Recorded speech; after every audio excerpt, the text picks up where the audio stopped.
Hey there friends, I'm back again with a new tutorial video. In this video, I will teach you how to create a panorama in Photoshop. To start, gather the images you want to stitch into a panorama. This should overlap slightly to ensure a smooth merge. Now, all you have to do is to open Photoshop and go to File, and then hover your mouse over to Automate. A submenu will open, and then please select Photo Merge. Now you will be prompted with a new window in which you are allowed to browse the images you want to merge. So please click Browse and then select the images you want to merge. For example, this one.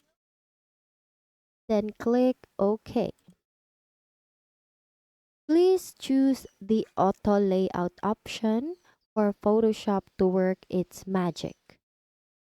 Now, once you're done choosing your image, select auto and then click on OK.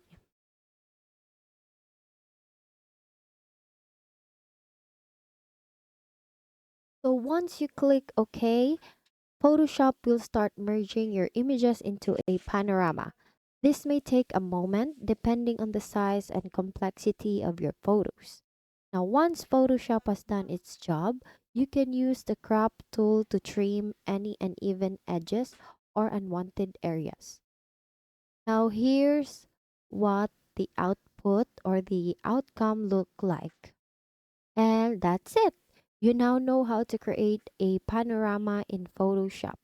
It's a fantastic way to capture wide landscapes or scenes when your camera's frame isn't enough.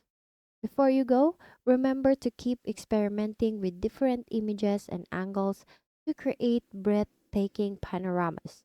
Thanks for learning with me today. Once again, thank you for watching how to create a panorama in Photoshop. See you on my next video.